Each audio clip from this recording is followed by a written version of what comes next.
ओम अखिल भुवन जन्मस्थेम भंगादिलीले विनत विविध भूत व्रत रक्षैक दीक्षे श्रुति शिरसि विदीप्ते ब्रह्मणि श्रीनिवासे भवतु मम परस्मिन् क्षेमसि भक्तिरूप। भाद्रमासे शिते पक्षे दशाम्यां रविवासरे आरद्राभिभुविजाताय श्रीकमलाक्षाय मंगलम्। अकारण करुणाकर करुणा वरुणालय जगन्नियंत भक्तवांछा कल्पतरु भगवान लक्ष्मी नारायण को दिव्य श्री चरणारविंद में नमन गर्दै, पुरुषोत्तम भगवान का श्री चरण में नमन गर्दै, समस्त आचार्य वर्य का श्री चरण में नमन गर्दै हामी पुरुषोत्तम मासमात्म्य कथा श्रृंखला को 17औं प्रकरण में पुगेका छौं। श्रद्धेय श्रोतृवृन्द, हजुर को रेडियो रामेछापबाट प्रसारित भइरहेको पुरुषोत्तम मासमात्म्य कथा प्रसंगमा यहाँलाई स्वागत गर्दै म नारायण खतिवडा। हामी हिजोको प्रसंगमा हामीले श्रवण गरिसक्यौं। सुदेव ब्राह्मण का पुत्र प्राप्त हुनुभयो। देवल ऋषिले 12 वर्षमा तिम्रो मृत्यु हुन्छ, तपाईका पुत्रको मृत्यु हुन्छ भनिकन यस्तो भविष्य हेर्नुभयो। नारदजी सोध्दै हुनुहुन्छ भगवानलाई, तत किम अभवत् तस्य प्रबुद्धस्य महीपते। हे भगवान, त्यस पछाडि ती राजाको पूर्व जन्मको कुरा के भए हजुरले बताउनुहोस्, किनभने यी सबै माने हजुरका चरित्र भगवानका चरित्रहरू संसारका पापलाई नाश गर्नेवाला छन्। स्वकीय चरितम श्रुत्वा भ्राक्तनम चकिताननम। आफ्नै पूर्व जन्मका सबै कुरा सुनेर राजा बडा चकित हुनुभयो अरे।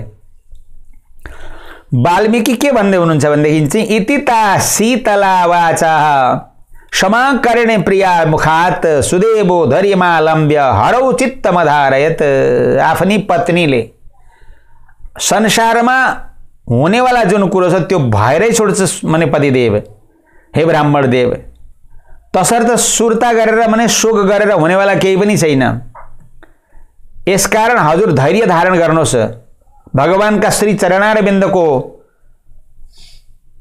अवलम्बन गर्नुहोस्, चरणारविन्दको चिन्तन गर्नुहोस्, चरणारविन्दमा मन लगाउनुहोस् भनेर आफ्नी पत्नीले भनेपछि ती कुरालाई स्वीकार गर्नु सुदेव नाम गरेका ब्राह्मणले। निशम्य दीनवदनो यद भाव्यम तद भविष्यति। जुन कुरो हुनेवाला छ त्यो भएर छोड्छ भनिकन इति निश्चित मनसा पुष्पाद्यर्घ्यर्थ वनम ययौः।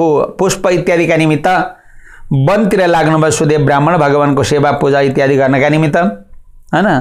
र पुष्प इत्यादि ल्याएर तुलसी पुष्प ल्याएर समय धेरै व्यतीत भयो। आफूले नित्य कर्म गरिरहनुहुन्थ्यो, जे जस्तो भए पनि जुन जस्ता दुःख कष्ट आइलागे पनि भगवानको नित्य कर्म जो छ त्यो गरिरहनु पर्छ। नित्य नैमित्तिक र काम्य 3 प्रकारका कर्म हुन्छन् श्रोतृवृन्द।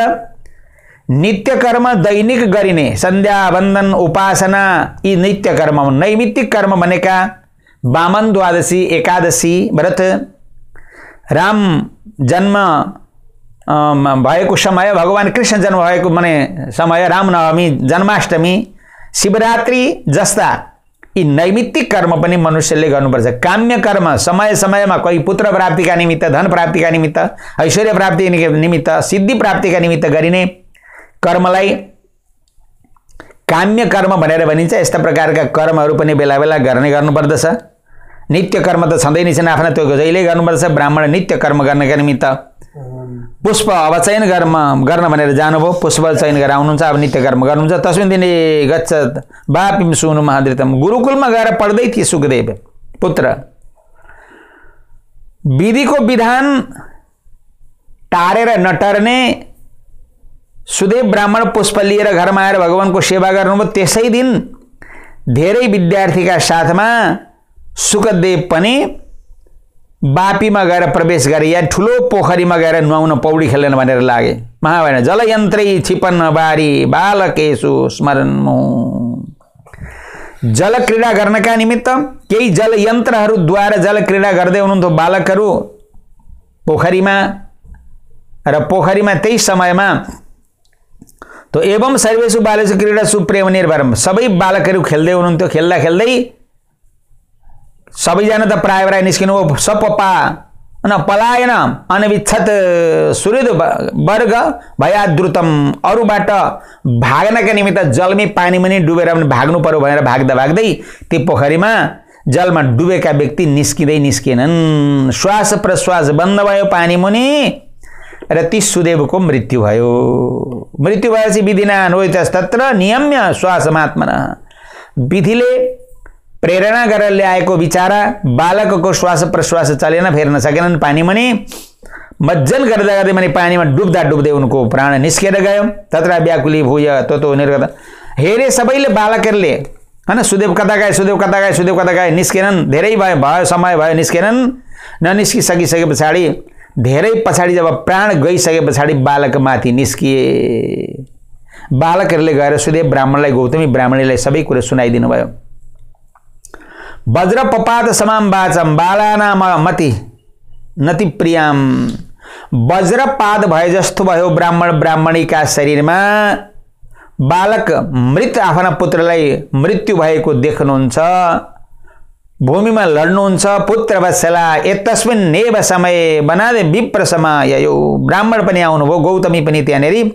दुईजना पति पत्नी भएर आफ्ना पुत्रको मरणलाई सुनेर निश्चेष्ट हुनुभयो ब्राह्मण ब्राह्मणी दुईजना। उत्थाय तो विप्र दम्पति वापिकाम गतो, उठेर पनि जानुभयो पोखरीमा जहाँ पुत्रको मृत्यु भएको थियो। आफ्ना मृत पुत्रको शरीरलाई काखमा लिएर आलिङ्गन गरेर, त्यो शरीरलाई भने आफ्ना अङ्कमा लिएर, आफ्ना काखमा लिएर सुदेव ब्राह्मण गौतमी ब्राह्मणी त्यो मृत बालकका गालामा चुम्बन गर्दै गर्दै रुन लाग्नुभयो, विलाप गर्न लाग्नुभयो। अब विलाप गरेर के गर्नु, जुन कुरो भइ त सक्यो। सुदेव भन्नुहुन्छ बदपुत्र सुमाम्बाज बाणी मम शोक विनाशिनीम, बाबु राम्रा कुरा बोल, उठ।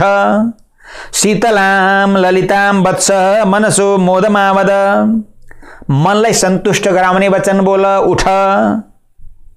मलाई छोडेर तिमी कहाँ गयौ, म तिमी बिना रहन सक्दिन, छिट्टो उठ हे पुत्र, उठेर भोजन गर। तिम्रा साथीहरू तिम्रो प्रतीक्षा गरिरहेका छन्, तिमीलाई छोडेर म कहीँ पनि जान सक्दिन।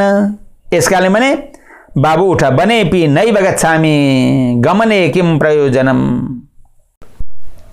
तिमीलाई छोडेर मैले गएर शून्य जङ्गलमा गएर पनि के गर्ने, शून्य सदनमा गएर पनि के गर्ने, पुत्र बिनाको घर कसरी रहनु त्यहाँ। यसकारणले बाबु उठ, बाबु उठ। नमया चरितम गरिह ब्रह्महत्यापि नो कृता, केन कर्म विपाकेन पुत्रो मे निधनङ्गत, मैले त्यस्तो दुष्कर्म पनि केही गरेको थिइनँ, गलत चरित्र पनि केही गरेको थिएन, ब्रह्महत्या पनि कसैको मैले गरेको थिएन। मेरो कुन कर्मको विपाकले गर्दा आज मैले यो दुःख पाउनु पर्यो, मेरो पुत्रको मृत्यु भयो। अहो धात किमि तावत फलम लब्धम मया महत त्वया महत, हे ब्रह्माजी मलाई हजुरले यस्तो कस्तो प्रकारको फल माने दिनुभयो भनिकन माने विधिलाई पनि गाली गर्न लाग्नुभयो, विधिलाई कोस्न लाग्नुभयो। यसरी ब्राह्मणबाट निर्धनस्य धनम बालम दम्पत्यो रवलम्बनम, हामी निर्धनको मात्रै एउटा धन पुत्रको रूपमा पनि थियो, बालक थियो, त्यो पनि माने हरण भयो हामीबाट।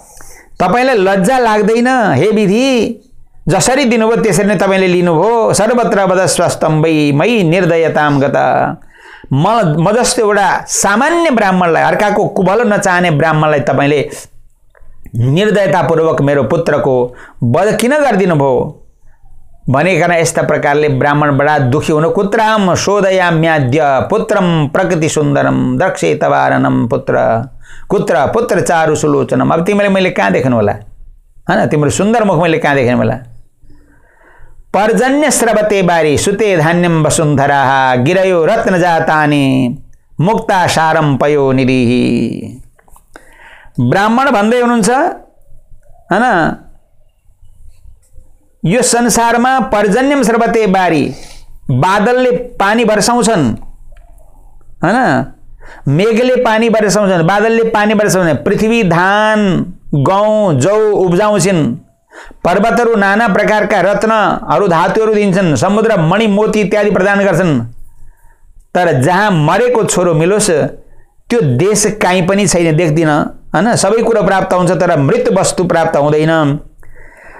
यस्ता प्रकारले खूब हृदयमा ताप गर्न लाग्नुभयो। हे बाबु तिमी उठ, एकपल्ट मात्रै भए पनि उठेर चाँडै मनी बोली बोला, तिमीले बोलेको बोली सुन्न म चाहिरहेको छु। हे बाबु तिमी एकैपल्ट भए पनि मलाई आएर मने दर्शन देऊ भनिकन यस्तो प्रकारले बिलाप गर्न लाग्नुभयो। यस्ता प्रकारको बिलापलाई देखेर अरू चकित हुनुभयो हैन। तिमी आफ्नै आमालाई नसोधिकन कहीँ पनि जाँदैन थियौ, आज कसरी तिमी त्यो पोखरीमा गएर भने डुब्यौ, किन गयौ, विधिले कसरी प्रेरणा गरेर भने तिमीलाई त्यहाँ पुर्यायो, तिमीले पढेको वेद सुन्दर वेद म अब सुन्न कहाँ पाउनु। यस्ता प्रकारले बडा दुखी हुनुभयो भने ब्राह्मण। दुखी भएर गोविन्द विष्णु यदुनाथ नाथ श्री रुक्मिणी प्राणपते मुरारे कंपिन भगवान दयालो माम्पाई पुत्रा नलताप तप्तम। हे भगवान, हे रुक्मिणी पति, हे गोविंद, हे विष्णु, हे यदुनंदन, हे रुक्मिणी का मने प्राण स्वरूप भगवान, हे दीनानुकंपिन, हे दयालु, मलाई यो पुत्र रूपी अनल, पुत्र को ताप रूपी अनलबाट मलाई अवश्य मेवा मने रक्षा गर्नुहोस्। यो पुत्रको दुख रूपी अग्निमा जलिरहेको छु, त्यो पुत्रको दुख रूपी अग्निबाट, मृत्यु भएको दुख रूपी अग्निबाट मलाई रक्षा गर्नुहोस्। हे देवादिदेव, हे गोलोकनाथ, हे गोपीनाथ, हे शंखचक्र गदा पद्म धारण गर्ने प्रभु, हजुरले अवश्य मेवा रक्षा गर्नुहोस्। कालिन्दी कन्या विषदोष हारिन, यमुनाको विषलाई निर्विषैलो बनाउने तब प्रभु मलाई रक्षा गर्नुहोस्। यो पुत्र रूपी जुन अनल छ, आगो छ, पुत्र मृत्यु रूपी अनल जो छ, आगो छ, पुत्रको शोक रूपी जुन आगो छ, त्यो आगोबाट मलाई बचाउनुहोस्। हे वैकुण्ठनाथ, हे नरकासुरको उद्धार गर्ने प्रभु, चराचर जगत हजुरमै मने अवस्थित छ, हजुर हुनुहुन्न भने यो संसार नै छैन। यसकारणले मलाई अवश्य मेरो रक्षा गर्नुहोस् भनिकन पुत्रे दुरासम कृतवान भाग्यो शठो मदन्यो भविता न कोपी, म भन्दा संसारमा मूर्ख कोही पनि छैन। यसकारणले हे देवकी नन्दन, संसारमा म जस्तो मूर्ख कोही पनि छैन। र पनि हजुरले बचो विलङ्घ्य, मैले हजुरको वचनलाई उल्लङ्घन गरे कि क्या हो? हजुरको वचन उल्लङ्घन गरे बापत मलाई दण्ड मिलेको त होइन। पुत्रे दुरासम कृतवान भाग्यो लभेत कि दृश्य विनष्ट वस्तु हो, हैन? पुत्र प्राप्त हुँदैन भन्ने कुरा हजुरले भन्नुभएको थियो, मैले हजुरबाट जबरजस्ती पुत्रको प्राप्ति गरेँ, हैन? र मलाई पुत्रै चाहिन्छ भन्ने मैले जबरजस्ती हजुरसँग दुराशालाई पनि आशामा परिणत गर्ने विचार गरेँ। मेरो खराब आशा मैले मनमा राखेँ। हे राम, हे भगवान, यस्ता अभागीले भाग्य नै नाश गरेको वस्तु अर्थात् भाग्यमा नभएको चिज कहाँबाट पाउला र? तैपनि म भाग्यहीन छु, एउटा भएको पुत्र पनि गइहाले। प्रभु हुन्छ भने बरु मलाई कृपा गर्नुहोस्, म अत्यन्त दुखी छु भनिकन यस्ता प्रकारले सुदेव ब्राह्मण बडा पीर मान्नुहुन्छ। श्रोतृवृन्द, यसै कारणले हामीले संसारमा जुन जुन वस्तु प्राप्त गर्दछौँ ती वस्तु मात्रै आफ्नो जीवनको लागि र आफ्नो स्वार्थका लागि नहुन् भन्नुहुन्छ हाम्रा महर्षिले। हामीले पाएका वस्तुहरू धन सम्पत्ति ऐश्वर्य वैभव पुत्र पुत्रादि पनि भगवानका सेवाका निमित्त समर्पित हुन्। यी वस्तु यदि भगवानको सेवाको निमित्त समर्पित भयो भने त्यसले हामीलाई अनन्ताति अनन्त काल पर्यन्त सुख प्रदान गर्दछन्। हामी पुरुषोत्तम मास महात्म्य कथा श्रवण गरी आइरहेका छौँ, यहाँले श्रवण गर्दै हुनुहुन्छ, हामीले भन्दै पनि आइरहेका छौँ। यहाँनेरि पुरुषोत्तम भगवान, गोलोकवासी कृष्ण, द्वारिकावासी कृष्ण, वैकुण्ठवासी भगवान नारायण र बदरिकाश्रममा रहनु नारायण भगवानका 4 स्वरूपका यहाँ वर्णन गरिएको छ यो पुरुषोत्तम मास महात्म्य कथामा। एक रूपले नारायण आश्रममा बसेर नारदजीलाई भगवान नारायण यी कथा सुनाउँदै हुनुहुन्छ। एक रूपले भगवान वैकुण्ठमा हुनुहुन्छ विष्णु रूपले, जहाँ दुखी भएर गएका अधिक मासलाई भगवान बाटो पुर्याउनुहुन्छ। किनभने सरासर गुरु बिना नै यी जीवा माने जो मास भगवान बाटो गएको हुनाले गुरु नबनाइकन भगवत दर्शन गर्न मिल्दैन भनेको हुनाले आफै भगवान एक रूपले भगवान आफै गुरु बन्नुभयो। किनकि एकोहम बहुश्याम, म एक्लै भएर पनि हजारौं हजार आफै बन्न सक्छु भनेको हुनाले एक रूपले भगवान गुरु बनिदिनु भयो र अर्का रूपले भगवानले त्यो जीवात्मालाई कल्याण गर्ने शरणागत स्वीकार गर्नुभयो। किनभने दत्ते रङ्गी निज पदमपि देशिका देशकांक्षी, हैन? त भगवानले आफ्नो पद दिनु छ भने दिन सक्नुहुन्छ तापनि गुरुको सिफारिस नभइकन दिन सक्नुहुन्न भनेको हुनाले एक रूपले बदरिक आश्रममा रहेर भगवान शरणागतिका कुरा सुनाउँदै हुनुहुन्छ नारदजीलाई, गुरु र शिष्यको वचनका कुरा सुनाउँदै हुनुहुन्छ एक रूपले। अर्को रूपले भगवान गुरु बनेर अधिक मासा लिएर गोलोक पुग्नुहुन्छ। यहाँ शङ्का होला, गोलोकवासी कृष्ण ठुलो हुनुहुँदो रहेछ, हैन? भगवान नारायण सानो हुँदो रहेछ। सानो ठुलोको कुरो होइन सज्जनहरू। हजुर एउटा दीप बाल्नुहोस्, तपाईँ एउटा दीप बाल्नुहोस्, त्यो दीपबाट अरू 1000 दीप जलाउनुहोस्, त्यो पहिलो दीपमा ज्योति कम हुँदैन र अन्तिमचोटि बालेको माने जो दीपमा दीप सानो पनि हुँदैन, बराबर हुन्छ। हजारौं दीप एउटा दियो जलाएर त्यो एउटा दियोबाट हजारौं दिया जलाइयो भने त्यो हजारौं दियामा उति नै पूर्ण प्रकाश हुन्छ। तदनुकूल भगवान गोलोकवासी भए पनि एउटै कुरा हो, वैकुण्ठवासी भए पनि एउटै कुरा हो, नरनारायण आश्रम बद्रिकावासी भए पनि एउटै कुरा हो, द्वारिकावासी हुनु भए पनि एउटै कुरा हो। केवल भगवानका स्वरूप अलग अलग भएर जीवात्मालाई परमात्मासँग जानका निमित्त गुरुको आवश्यकता पर्दछ। गुरु नभइकन हुँदैन भनेर भगवान आफै गुरु बनेर एक रूपले गुरु बनेर अर्को रूपले जीवात्मालाई परमात्माको सन्निधिमा पुर्याइदिने काम गर्दै हुनुहुन्छ। यही नै पुरुषोत्तम महात्माको वास्तविक स्वरूप हो।